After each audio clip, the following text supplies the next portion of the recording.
Good morning and welcome to Valley Sports Telegram Weekly Roundup. Joining me this weekend, as always, is Kenny Hodges.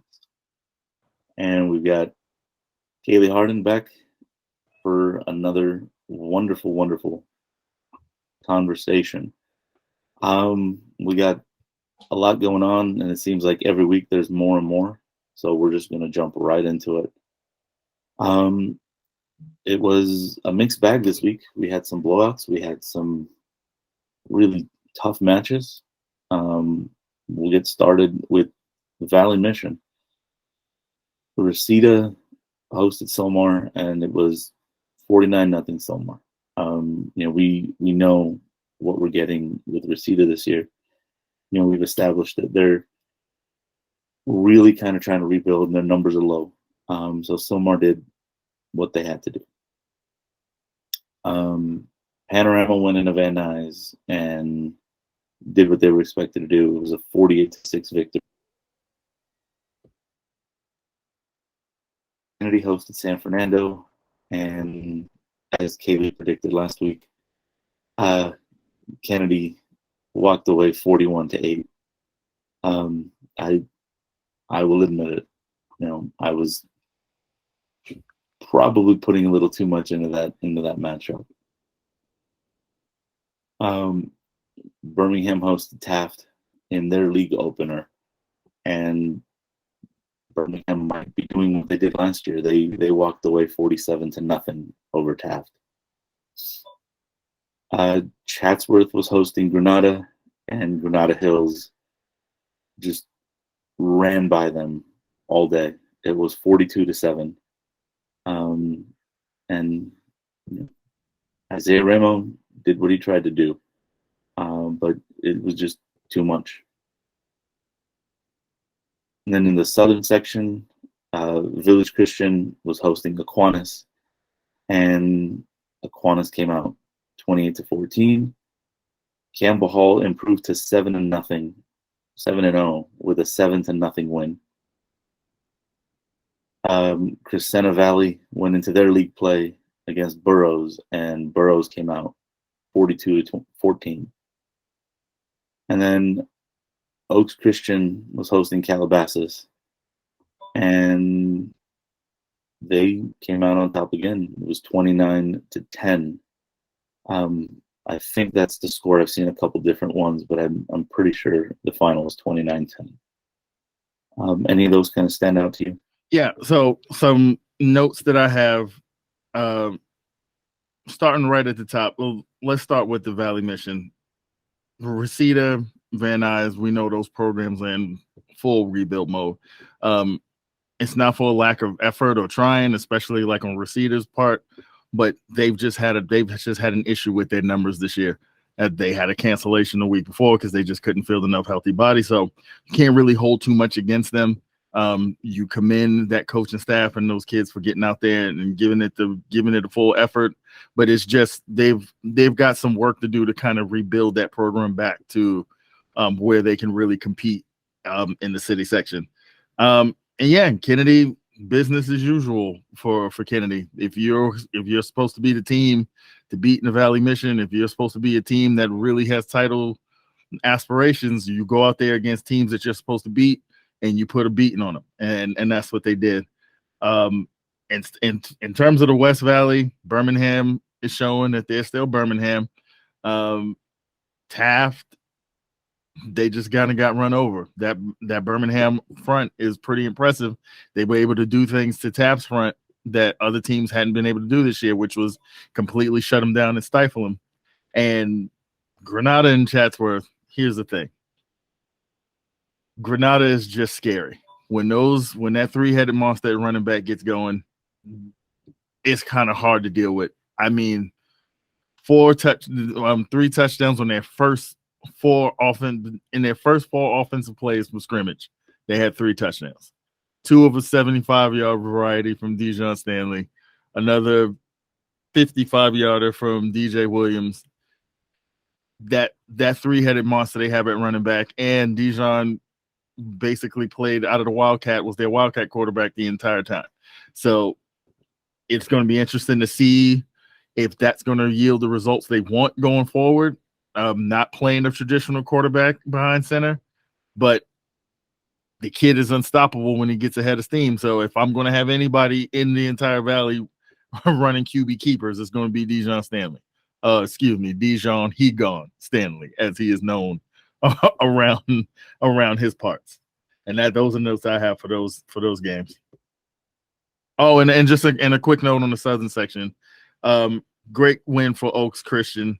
It says a lot about their defense because that Calabasas offense is really tough to stymie. And for them to hold them to what they held them on the scoreboard says a lot about them defensively. And also Campbell Hall getting to 7-0. That's pretty impressive. So they might be the real deal. They might have some real good chances to do some things and when postseason comes around. And we're gonna try to get out and see as many of them as possible. And that's what we say every week, and it's what we work on every week.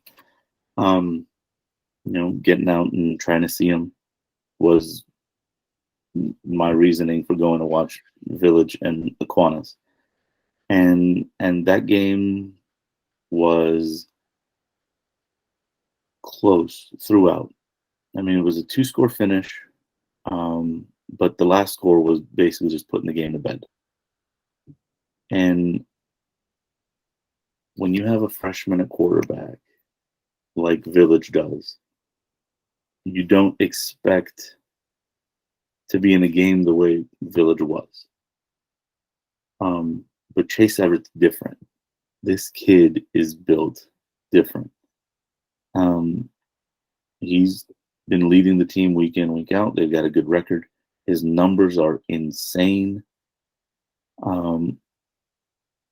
He didn't have, very good numbers against Aquinas because this was the first defense that came in and pressured him all game. He finished with 3 interceptions. But even with that, he had his moments of poise. He had a couple really nice long connections. Jonathan Powell had a 58-yard reception. Then he was brought down at the 3. I thought he was gone, and the defensive back was right there with him, just able to bring him down right at the end. They had a 30-yard connection for a touchdown, and so it's coming. He's growing. He's going to have to learn to deal with this pressure because their schedule is only going to get worse and bigger. And that's kind of what you want to see, right? A freshman quarterback, you're putting a lot on his shoulders to lead a team at his age. So a team like Aquinas coming in with a full understanding of that, you're going to send the house. You're going to come with maybe some exotic things that he just hasn't, just because of his experience belies that he wouldn't have seen everything that you can throw at him, that the defense can throw at him. Switching up coverages on the back end,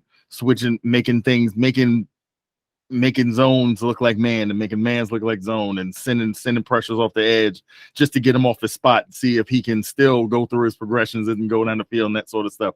So he took his lumps, but he also almost brought that team all the way back. So it just kind of tells you, like, you better get him now, because over the course of the next couple of years, once he's seen and done it all, he's going to be a special talent in the Southern section. Oh yeah, he's definitely going to be someone to contend with. And in talking with Coach, before and after the game, the one thing they kind of looked at was, well, these receivers aren't getting the best chase, right? And Chase is getting these receivers as seniors, which is kind of their best. You almost wish it meshed better, but they're bringing him along, and their experience is helping him. His experience is only going to help them kind of gel over the next few weeks. And when they start looking at playoffs, which is a very big possibility, if they don't go far, it's a learning experience. And then next year you come back and you just try to build better. Yeah, for sure. Because the thing is, the receivers might be pulling him along now, but over the course of the next couple of years, where maybe their receivers aren't as experienced, he'll be able to do the opposite and be able to kind of pull the team along on his back. But yeah, it's still it's all positive. Like this kid, even in a losing effort, played a lot better than you would expect a freshman to play in that under those sort of circumstances against a tough defense. So every snap he gets is working and serving to make him a better quarterback down the line. So, you know, I look forward to seeing what he does the rest of the way going forward. Yeah, and you know the youth at quarterback is kind of something we've seen throughout the Valley this year. It's in a bunch of different positions. You've got juniors, you've got sophomores, freshmen. We were saying earlier, you know, Granada Hills has a freshman under center.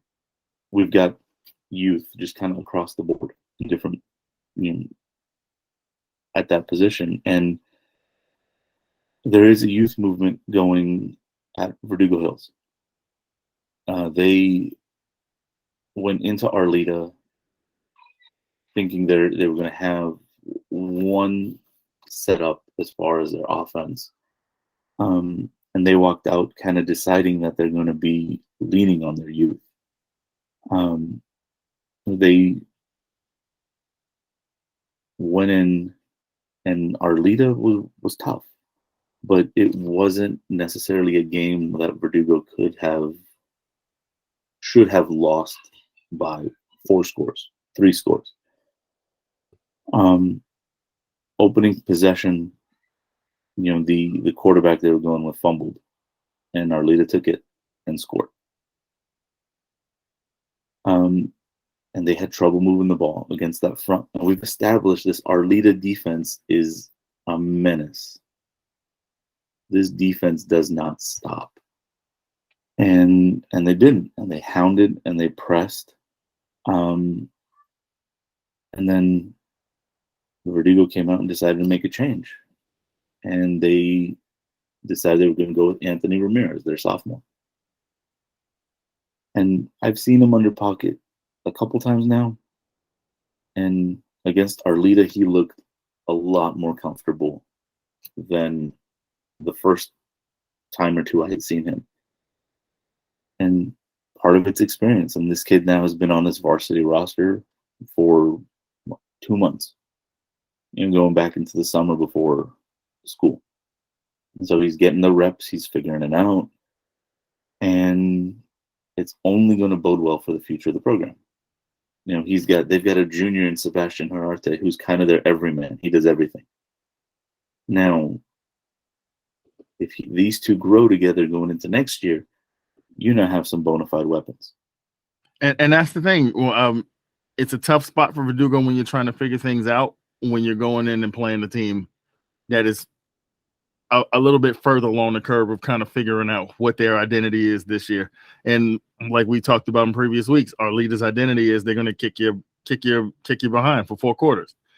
They've still got a lot, you know, for Arleta, they still got a lot of things to figure out offensively. The line play is inconsistent at best for them. But that defense is going to keep them in any game they play from here going forward, and hopefully for them postseason and beyond, because it's hard to move the ball on the front, that on a front 7 that their calling card is, all right, we're coming, and you know we're coming, and you're not going to be able to stop it. So it was a tough spot for Verdugo because, like I said, we talked about there's been inconsistency in them trying to figure out how to get Herarte help. Being a one-man show, as we talked about in the past with like Isaiah Ramo at Chatsworth and players of that sort. Football's played 11 on 11 for a reason. You might be a really good player, but if the other parts around you are just kind of inconsistent at best, it's going to make it really hard for you to find success. So, yeah, I mean, kudos to Arleta. It's just 3 out of 4 for them now, after a really rough start to the year that left us wondering, like, what was this team going to be, you know, coming off of a league title, like, would they? It looked like they might not be competitive the first couple of weeks, and they have absolutely turned it around. Yeah, and on offense, they found somebody to kind of be their bell cow this year. That's Angel Benavidez. He had 3 of their touchdowns. But that inconsistency is still there. They turned the ball over 4 times. Yeah. And that's where I come and I look at it and I'm like, okay, well, the score was 29-7. And you turn the ball over 4 times and you walk away only giving up 1 score on 4 turnovers. You puff your cheeks and you go, well, defense, thank you. And that was part of it. The other part was Verdugo Hills, still kind of being in that transition, trying to figure out what's happening next. But at the end of the day, a win's a win, a loss is a loss, and you look forward. And Arleta's got the bye, so this is another week to really just be like, offense, get your act together.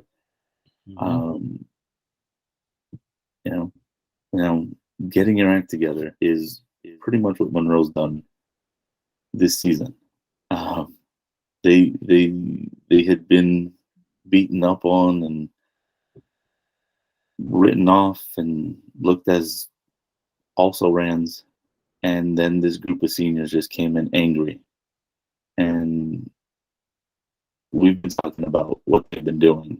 And Kenny, you were there to get eyes on it. Yeah, Friday night. Took the trip to Poly High School. It was Poly's homecoming, so the pomp and pageantry was there. It was a packed house. It was a good vibe, great environment. It was, it was exactly what you kind of wanted to see, especially for Monroe, because the question coming out of last week, you lose a game to Arleta 13-3 when you had been previously unbeaten and you had designs on winning the East Valley, when these seniors have been coming to the season completely focused and ready to get back. This is a group that won 4 games in 3 years, and they've looked at this season as this is our year to turn it around on everybody else and leave a legacy on that program. And talking to their coach and talking to Coach Senegal, he said coming into this game, he had an angry bunch because he knows that they left 17 points on the table in a game in which they lost 13-3.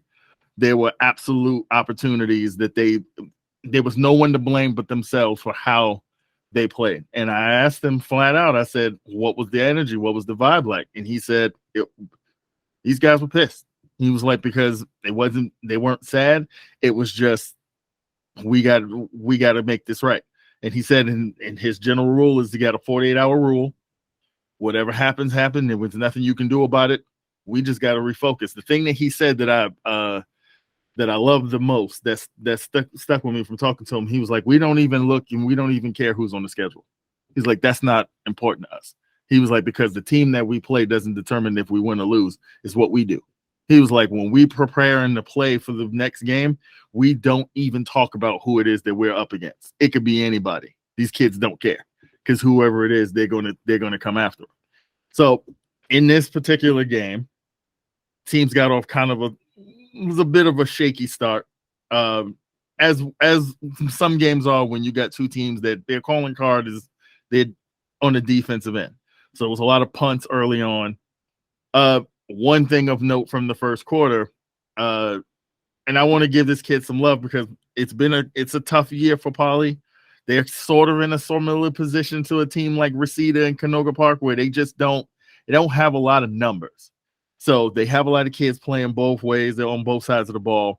And that can get tough. But the attrition starts to kick in this point in the year where you start to get banged up. You get some injuries. You got kids that might have to bounce in and out of the lineup. But they do have some talent. They have a running back, Aaron Somerville. That kid is electric. And it's important, especially for what we do, is we want to put shine on kids that normally people aren't paying attention to because maybe their team isn't the best, maybe their circumstances aren't the best. But a kid like this, from the outset, he flashed, and he actually had I think it was a 75-yard touchdown that got called back on a penalty.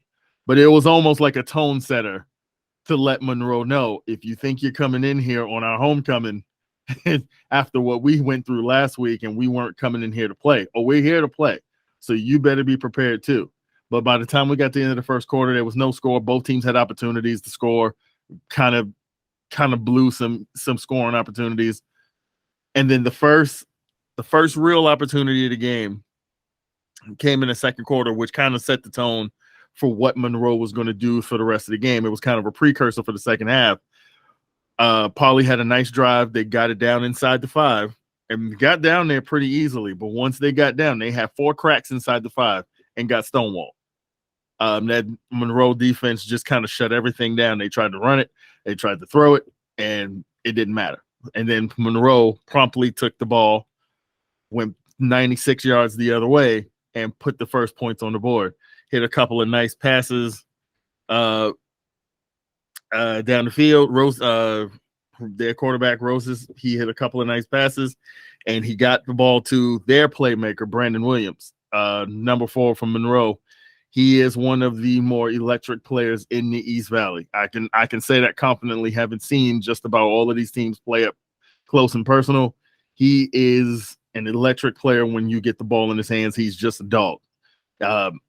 He reminds me a lot of what you see offensively in the way Monroe runs their offense is very similar to with Kennedy, where you give that kid a quick slant or a bubble screen, and he's just going to make a few people miss, and he's going to go do what he's going to get his work done.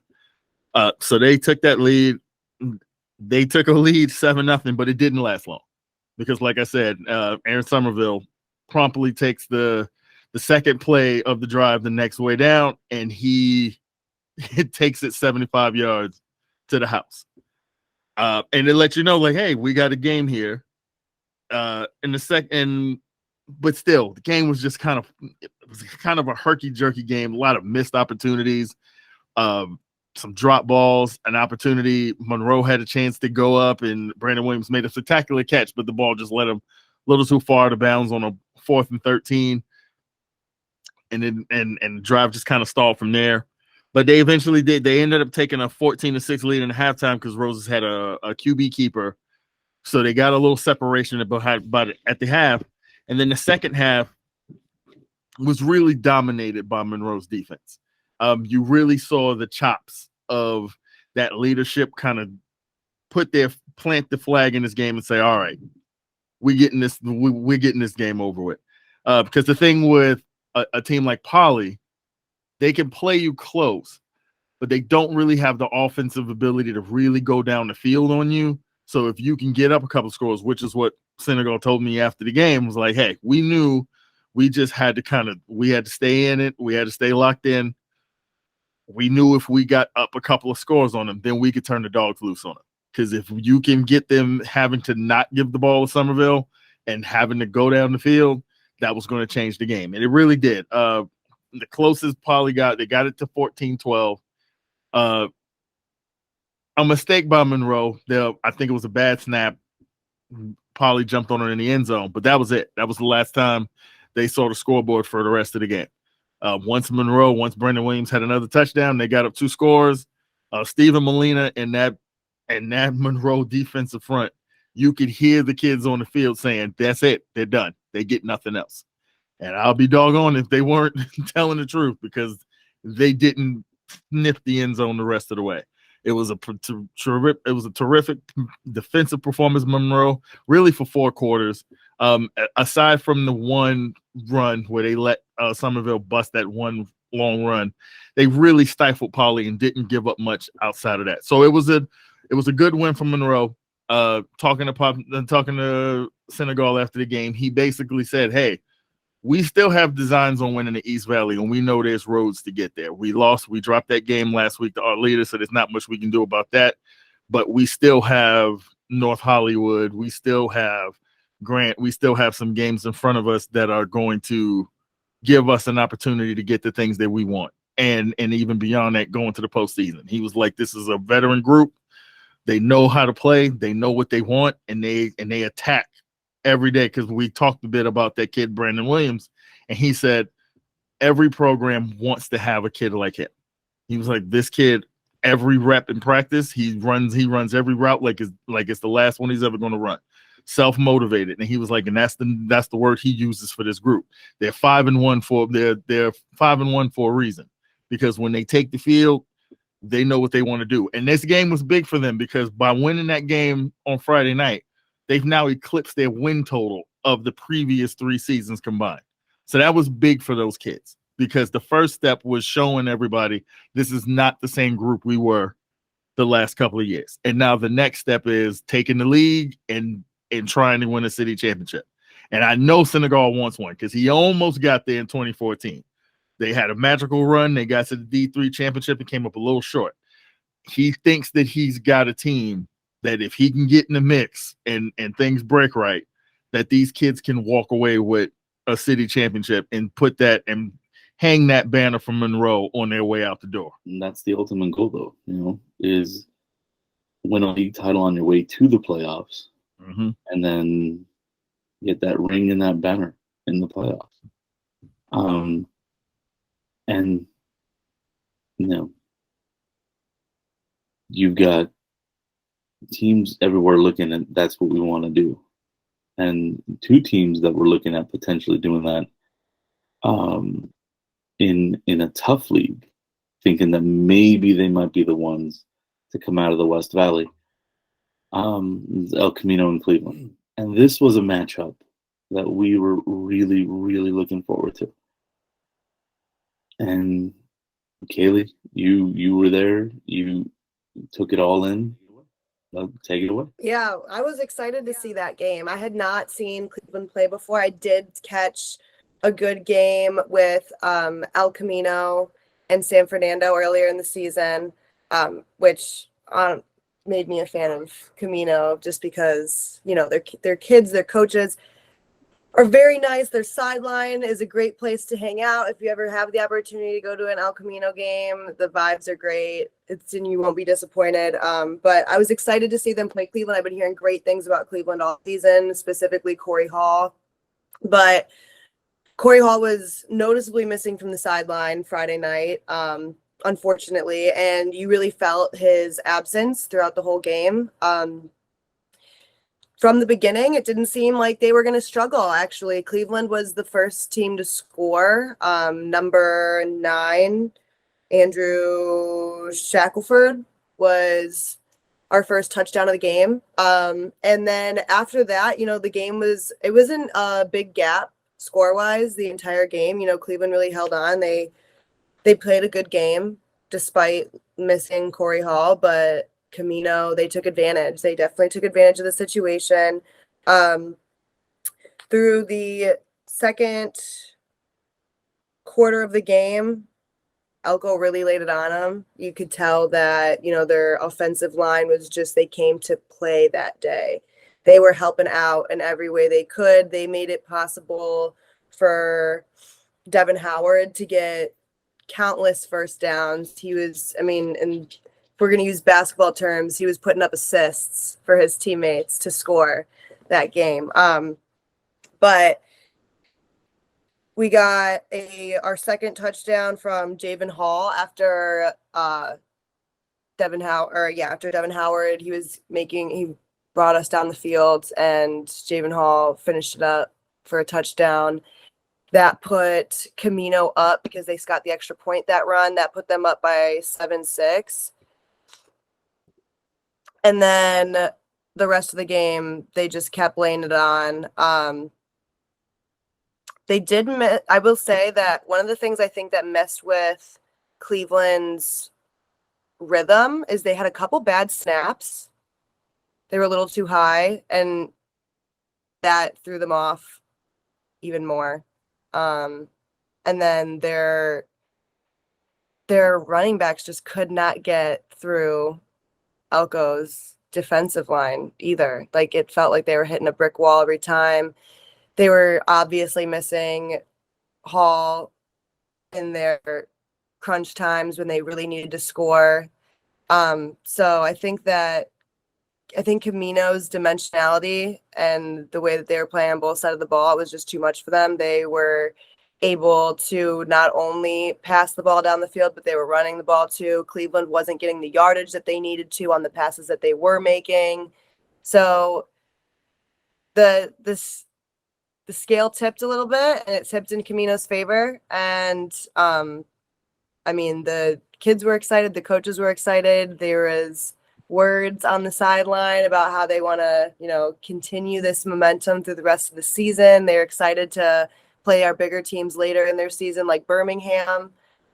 So yeah, it was a good game. It was a really good game for Elko. And you know, with Corey Hall coming back next week, hopefully this is just a hiccup in their season. Hopefully this isn't, you know, the start of the downfall or anything like that. I still want to see Cleveland play a good game because I haven't gotten to see them play with Corey Hall yet. So I'll try to double back on them later this season for sure. But yeah, it's yeah, and it's one of those things like some of the things, because I went out of my way to make sure I watched this game, because I said in the previous week, because I believe in what Elko is doing, that if circumstances on Cleveland's end weren't right, obviously none of us could predict that Corey wouldn't have played this week, and he's such a dynamic piece to what they do.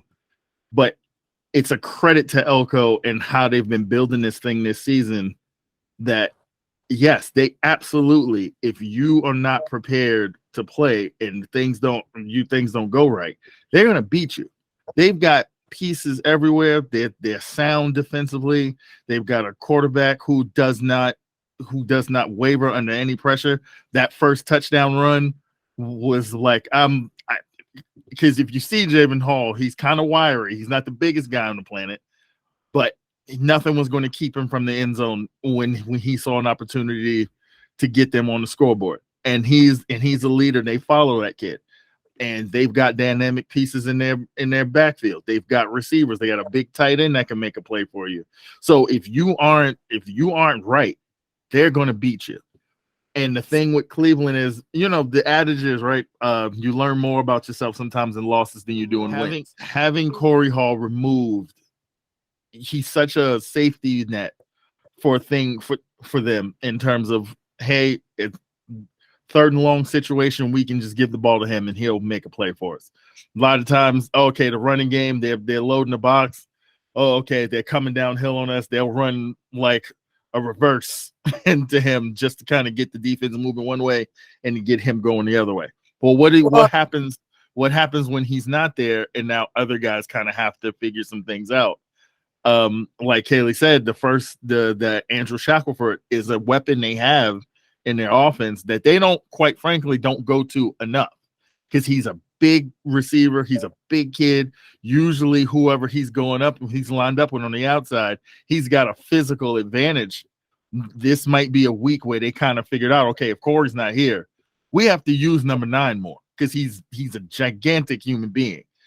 And in terms of their offense and defensive fronts, listen, you're going to get in some tough battles. And the last couple of weeks have been rough for them, but they have to learn to kind of stay together, because it felt like that emotional roller coaster on the sideline when Elko started to pop some runs on them. You could see guys were kind of looking at each other and pointing fingers, and that doesn't help situations, you know? Well, yeah, and Lopez obviously was visibly trying to figure out where to put the ball if he wasn't going to give it to Hall, because he was running the ball a lot. There was several first downs that Lopez had to really take initiative on and run the ball himself because he had no one to pass to. And another thing I'll say about Elko is that even though, you know, Devin Howard did put up an amazing performance, he's got Javen Hall, he's got Jalen Sanders. They've got Drayden Fowles. Like, there's a lot of kids on that team with talent, and all of them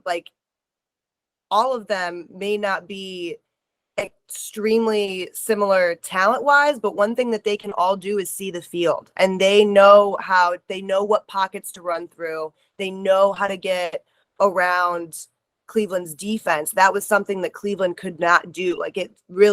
They were not running routes that were gonna make any yardage when they had the ball, unfortunately. But they did get some passes in, but they need to re-strategize when it comes to their running game, that Cleveland team.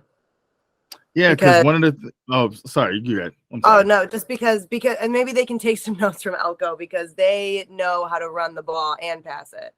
Yeah, because one of the things that was surprising to me in this game that I was surprised they didn't really go back to more like they did when they played Palisades was getting more creative in the places that you got Donovan Powell the ball. Donovan Powell is a dynamic piece to that offense. He's kind of the offsetting piece to Corey Hall, where Corey Hall is usually doing his work on the outside and Donovan Powell operates the inside for them. But against Palisades, they did a lot of moving him outside, lining him up as a receiver, he saw the ball a lot in the screen game. You know, if coaches can have an off night too, where the game's kind of moving fast, or, you know, I don't have to tell you, Ashavir, you've been a coach. You know that sometimes when a lot of things are going on and things are going, you're trying to plug the leak here, and starts leaking over here, and you're trying to figure things out. If you go into a game where you're not expecting your defensive line to just get Swiss cheesed up and Drayden Fowles and company are just gashing you guys in ways that you just haven't had happen to you all season long. A lot of that has to do with Corey Hall not being there cleaning a lot of that stuff up on the back end. But now you're trying to fix one thing, but now this is going wrong over here, and some things just kind of get lost in the muck. I just think it was a bit of an off week all around, with so many changes. And you got to imagine the game plan probably changed a lot for them. Like, once you know you don't have your star player, there's a bit of scrambling that has to go on to kind of reconfigure what it is you want to do, and you can get caught in between. And then this team comes in who is no slouch, and they believe in their hearts that they can make some noise in the West Valley. And they came in there and they put it on them. Yeah, they did. And I'm excited to see them play the rest of the season too. But I feel like maybe I bring bad luck to some of these games because I've seen too many shutouts. And then the one time I get to see Cleveland, Corey Hall's not even playing. So no, I mean, listen. I need to see them. I need to see another Cleveland game before the season is up for sure. Because I still have faith. And I even wore my Cleveland gear to the game. I had my Cleveland Cavs sweatshirt on, but and for them, it's probably just going to be a situation where you just got to lock back in. We knew after Palisades, when you looked at the road ahead in their schedule, you knew that they were heading straight for the tough portion of their schedule. They haven't had any bye weeks. They played tough team after tough team after tough team. Like, playing Palisades and then going and playing Carson 6 days later on a short week, playing on a Thursday, to then have to rebound now without Corey Hall and go play El Camino to open up the league. That's a rough little patch in there to have to deal with. And they've got a chance now to kind of rebound a little bit, right? They're going to see Taft next week. Hopefully they can kind of recalibrate and refocus and get back to the things that have made them successful this year. But it's a tough stretch. Teams are going to go through that. You get a bad break in the schedule and where you just have a gauntlet you got to run, and you just kind of hope you get through the other side of it healthy and ready to kind of still be in a position to do the things that you set out to do. And like I said, it's one loss. You didn't want to open the West Valley with a loss, but they still got 4 cracks at this thing to still see if they can win the league, including having to face other teams that are giant team names in that league that you would have to go through to win anyway. So if there was one to lose, it was probably this one, because then you still have an opportunity to get everything you want. Yeah, and to that point, I was actually just going to say that to Cleveland's credit, their only 2 losses are to El Camino and Carson, which, I mean, if you're going to lose to 2 teams, those aren't 2 teams that are bad to lose to. Yeah. Yeah. And it definitely, makes for some excitement coming down the stretch. And that takes us into our Valley Sports Telegram game of the week. This one had a lot riding on it. North Hollywood visited Grant with basically control of their East Valley League destiny in hand for both teams. And for the most part, it didn't disappoint. I came in thinking either this is going to be a slugfest or it's going to be a shootout. And they teased me with a shootout in the first half. It was literally just watching them go body blow after body blow. And I thought, okay, we're going to see something finish like 35-30, 42-40, something in that sense. But no, we'll get to the no in a second. I got to break this down.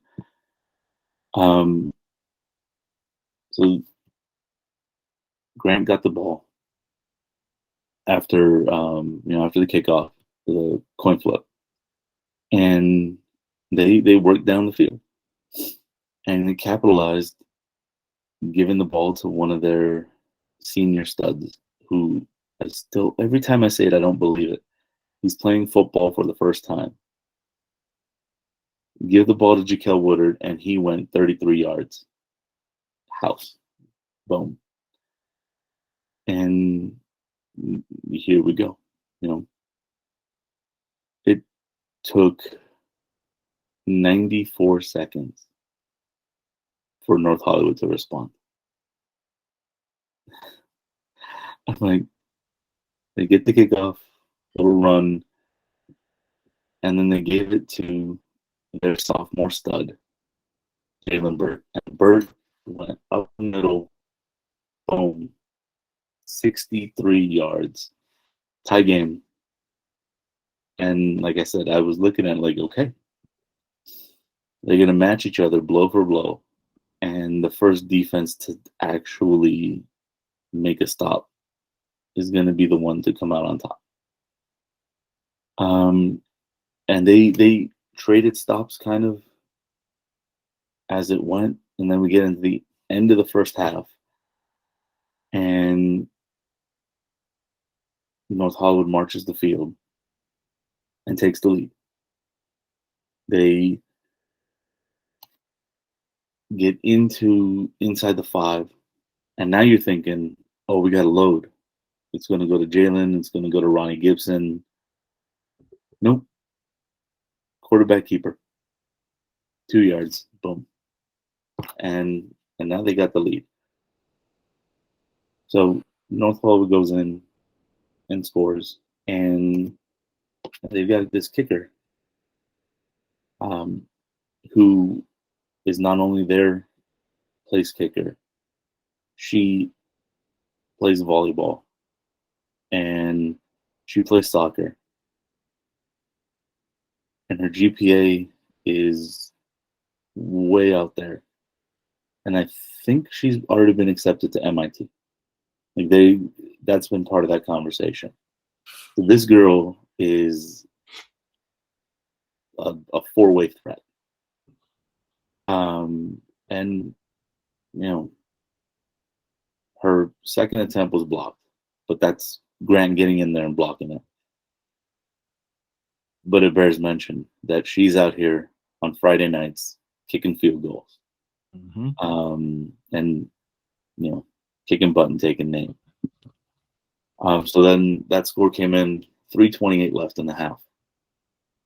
Grant gets the ball and starts to kind of work their way down the field. And Kenny, you love this kid. Um, the Grant quarterback Hovsepian finds Kazrick Anderson, and Anderson goes 51 yards to give Grant the lead. So it's 14-13 going into the half. And like I said, I'm looking at this. I'm like, okay, we got ourselves a ball game. These teams are going to grind the clock a little more than I thought they might, but they're going to trade blows almost every time. And that wasn't the case. North Hollywood came out and did what they did the first couple times they had the ball. They ran the clock, chewed it up, and then they ended up scoring. And this was Ronnie Gibson's first touchdown. Little 7-yard rush after they marched the field. And here, okay, this is Grant's chance to come back, answer back. They did it in the first half. Let's go. And then they found themselves behind the chains. And that Grant offense can click, but they can't work behind the chains, especially against a good defense like North Hollywood. And North Hollywood's defense made them pay for getting behind the chains. They got after it. This defense pretty much told Grant, if you're not going to be perfect, you're not going to score. And the Grant offense wasn't perfect, and they didn't score. North Hollywood got the ball back again, marched a little bit, and here goes Ronnie Gibson, 35 yards. Oh. Yeah. And and there was a funny thing there that happened is the Grant scoreboard malfunctioned. So the clock is out. You can see the score, but the clock's not operating. And they're keeping time on the field. The officials are. But the coaches can't look up and see how much time is on the clock. I sure as heck can't. I'm not going to tap the official on the shoulder and be like, how much time is left in the game? Now, in the third quarter, North Hollywood just scored. They're up at that point 27-14. They're up at that point 27-14. I'm like, how much time is left in the third? We're going to go into the fourth. How much time is going? Don't really know. But North Hollywood, again, they're chewing clock. It doesn't matter to them what is on the board. It doesn't matter what's on that wristwatch of the officials. They just chewed it up. And fourth quarter got into Grant territory, and you're thinking they're just going to keep running the ball. No. They set up shotgun, and you're thinking, oh, it's like always, someone's going to come in motion. He's going to get a little pitch. He's going to get a handoff. No. Ball over the top to the tight end. And 18 yards. Boom. Final score. And funny enough, this is my second time watching North Hollywood in person. And this tight end, this is the second time he's caught a touchdown pass. And they only threw the ball 4 times all game. 1 to him for a touchdown. So it really kind of reaffirmed to me that this Jekyll and Hyde that we've been talking about with Grant for weeks now, it continues. The first half was pretty clean. And I can't mention the first half without bringing this up. They had a play where Hovsepian faked it to Woodard and went around to his left. This kid was 15, 20 yards downfield before anybody noticed he had the ball. And he was probably at the 25 or 20-yard line walking into the end zone and just kind of looking back like, why are they blowing whistles? What? I have the ball. I scored. Hello. It's a touchdown. But the officials saw Woodard get tackled basically at the line of scrimmage, and they blew the play dead. Like, yeah, and that's sort of kind of that's one of the themes of their season has been just kind of weird, wonky scenarios and plays, and just not getting the benefit of the refs whistles or the chain. Their season has been filled with chain measurements and weird wonky plays, right? But aside from that, the difference between Grant being 2-4 and 4-2 is their inability to put together 4 quarters of football, clean football, as was a theme when I was talking to Coach Senegal Friday night. It was like, when you've got like a senior team, the thing that's most important is a clean game. Did we beat ourselves? Did we have stupid penalties? Did we put the ball on the ground? Those sorts of things. Did we put ourselves in position to beat ourselves, or did the other team was the other team just better than us? And you can live with a team being better than you. You can't live with we made mistakes that just cost us. That's sort of been the theme of Grant. That's why when we've had conversations in our production meetings about why are we so high on Grant, but they don't produce the results, it's because the talent's there. Like I said, I was singing to the cows come home about Kazrick Anderson. That kid is the real deal. Hosepian, look out, get him now, because when he's a junior and he's a senior, he's gonna kill y'all. But it's one of those weird things with Grant, right? They've got kids like Anderson, seniors, experience, but then they've got kids who are seniors, but this is their first time playing ball, right? Then you've got a young quarterback. So it's one of those things where the talent and the experience doesn't match up, and then you end up with situations like the Chavez game where, okay, we're in a position to kind of salt this game away, and then Shaquille Wood lets a kid come in on the back end of a tackle and pull a ball out of his arms and turns the ball over, or just things like that where it's like situationally you got to be better when you're going up against a team that's really good, and they're not going to give you an inch, because the thing with North Hollywood is they're not going to give you an inch. And like I wrote in the preview in the gyms, we talked so much about Burt and Gibson. We've talked about that offense. Part of the reason why they came into that game 2-0 and 4-1 overall is because they kick your ass on defense. Like, they've got kids, they've got some savages who okay, yeah, y'all keep worrying about the kids that's running the ball on y'all. I'm going to kill your quarterback if y'all don't block me coming off this edge. He's in trouble. And it sounds like Hovsepian was running for his life at points, as well he should have, because that's what North Hollywood has done to everybody so far this year. And I just want to make a mention aside from this game, and I'll let you get back to it. When you look at the way the East Valley is starting to separate a little bit now, 3 weeks into the league, you look at the 3 teams that are kind of settling to the top, that are becoming the cream of the crop. North Hollywood, who at 3-0, Arleta at 2-1, and Monroe at 2-1. We've said the same things about those 3 teams now, and why we don't see Jekyll and Hyde necessarily for them. Yeah, Monroe had that hiccup last week. Yeah, Arleta lost to North Hollywood, but they lost to North Hollywood 16-zip. They scored twice on them. And the thing that's becoming a common theme with those 3 teams are, all right, we're not going to beat ourselves. We're going to beat the hell out of you, but we're not going to beat ourselves.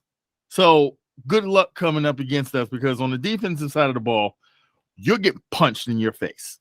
Every step of the way, you're going to get punched in your face, and you can't take that for 4 quarters. Monroe just told that to Polly, hey, Somerville, congratulations on that touchdown run. You get jack crap the rest of the way. You don't get nothing else. North Hollywood looked at Kazrick Anderson and said, that was a cute touchdown you got. Let's see what you get in the second half, because there's nothing. You get nothing. Our leader did the same thing. They did it to Monroe the week before. Let's see you win a game scoring 3 points. Let's see how well that works out for you. And so The reason why Grant is in that situation where I think right now it's appropriate where they're sitting in the East Valley. They're sitting there, they're sitting in fourth. Because their talent is better than Pauly, Verdugo, Chavez, but their consistency is not on the level of the three teams above them. So that's where you find yourself.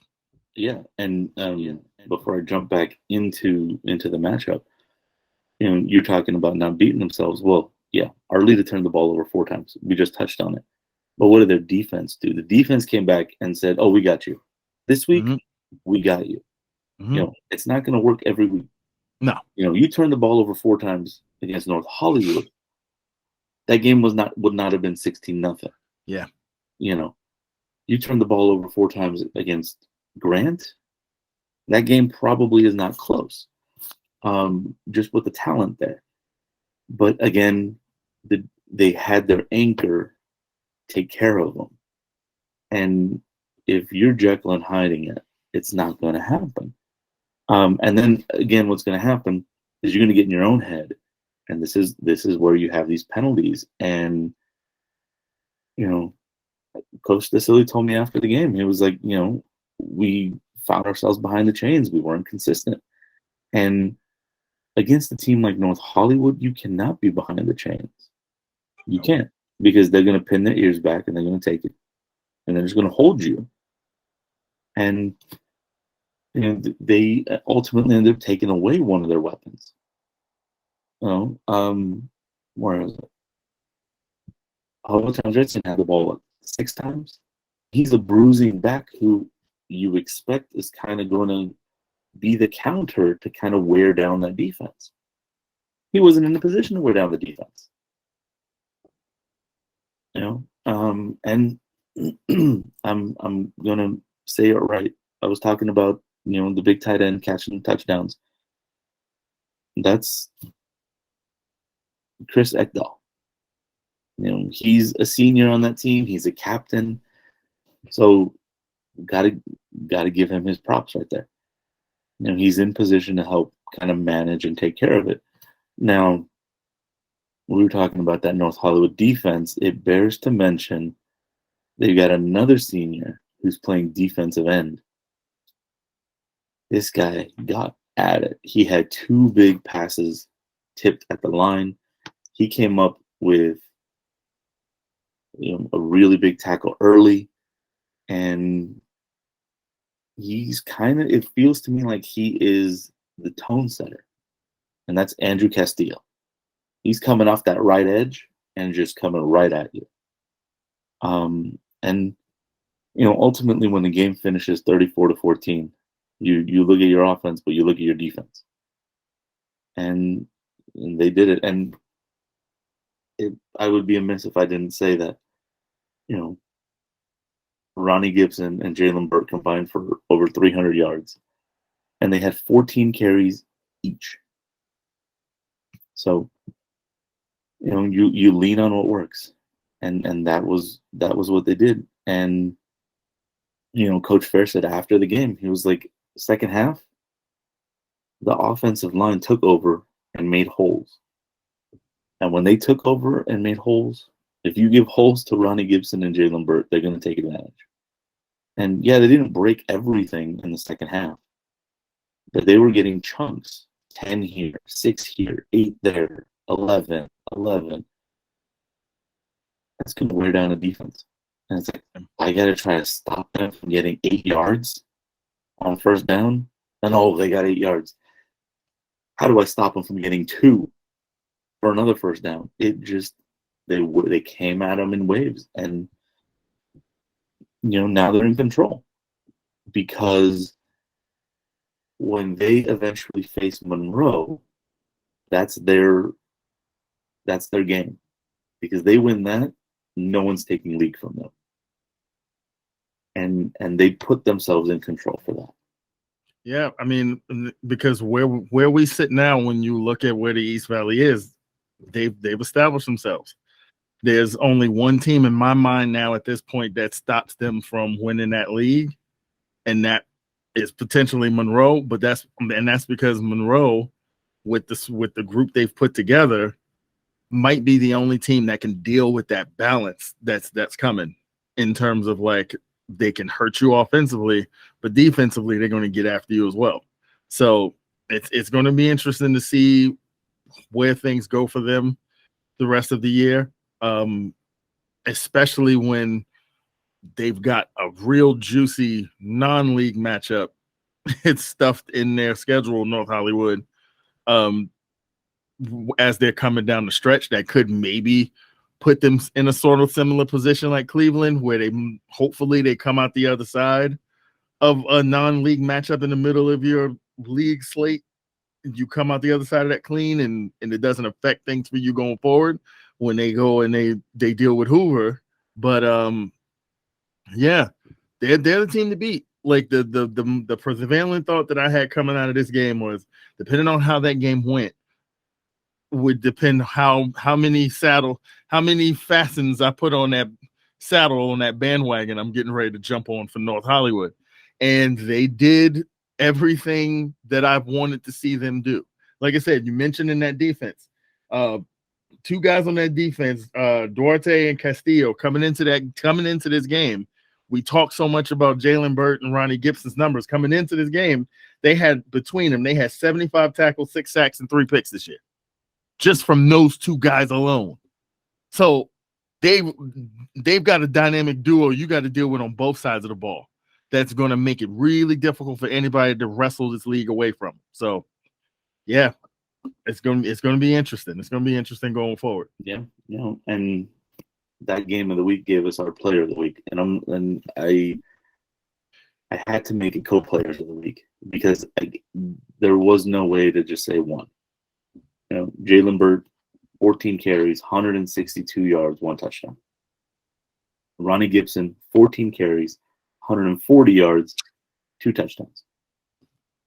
So to me, it was, they go together on this one.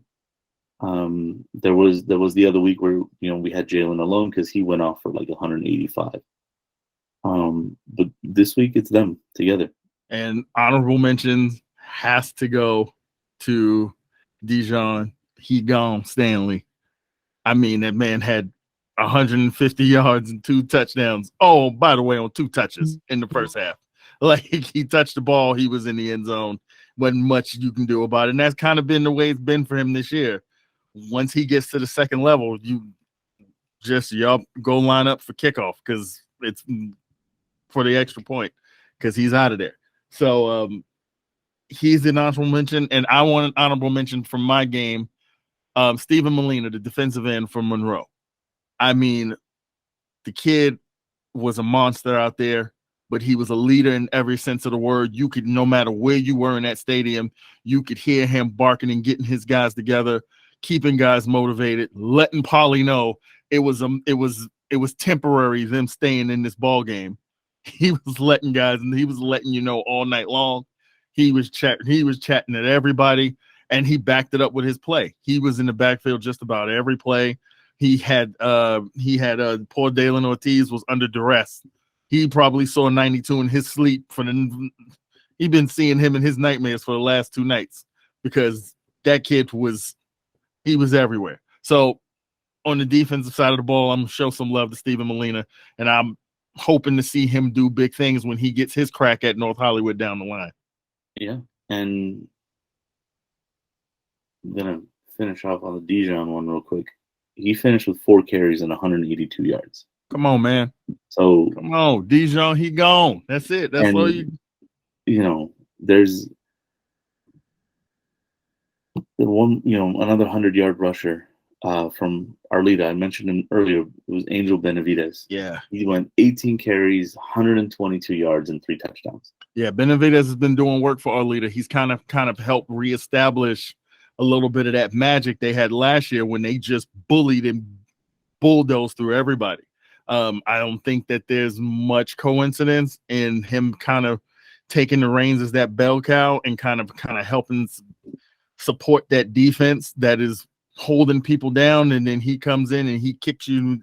They're holding him up, and he's coming in and clubbing him in the back of the head.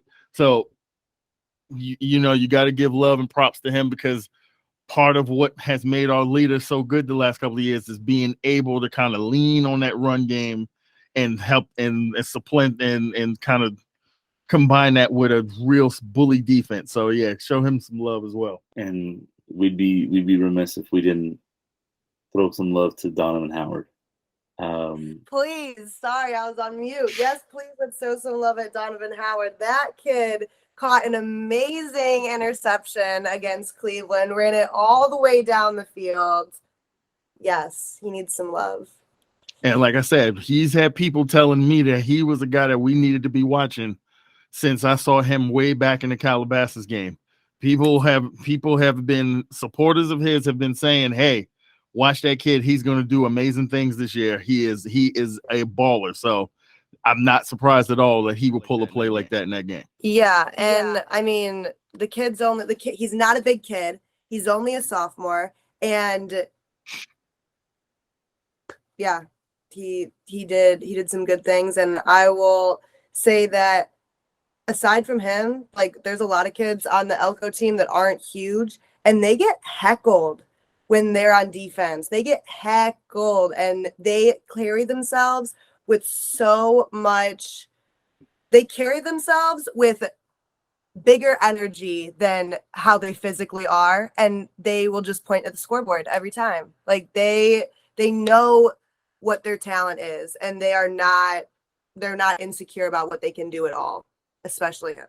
Yeah, and it's this theme that's just blowing my mind this season. These underclassmen stepping up in these programs, and it makes me want to look ahead to week 10 and week 11 when we do our season roundup, and we compile all of these underclassmen, and we tell everybody, watch out, because these kids are going to come back next year bigger, better, and badder. And what I love, we should put like a little montage together and call them the coming up classmen, because they need a little. Oh, hell yeah. They need a specialized shout out for them. And what I'm especially proud of is the idea that so much gets talked about in the southern section, and rightfully so. The talent that you see, those 4 or 5 star kids that get talked about, yeah, they're good. But that does not mean that other portions of the city section, especially what we have going on here in the Valley, that does not mean that there is not great potential and talent here, that we are doing our damnness every week to let everybody know. Like, you need to come see some of these kids that are playing down here. It's not all in the southern section. It's not all in the LA portion of the city section. No, the Valley portion of the city section has some absolute beasts, and a lot of them still have a lot of football ahead of them to just continue to improve and make the Valley a gauntlet. If you come down here, if you schedule these Valley teams over the course of the next couple of years on your schedule, do not think that you're putting cupcakes out here, because all these teams have talented kids who are working their asses off. They're getting better, and you're seeing the results on the field every week now. Yeah, they are. And, we bang that drum, and we will bang the drum and bang the drum and bang the drum until these kids get the wider, broader recognition that they deserve. And that's what we're here to do. And we've said it, and we'll say it, and that's part of our mission, is when they put a spotlight on these kids. Week in and week out, that's what we do.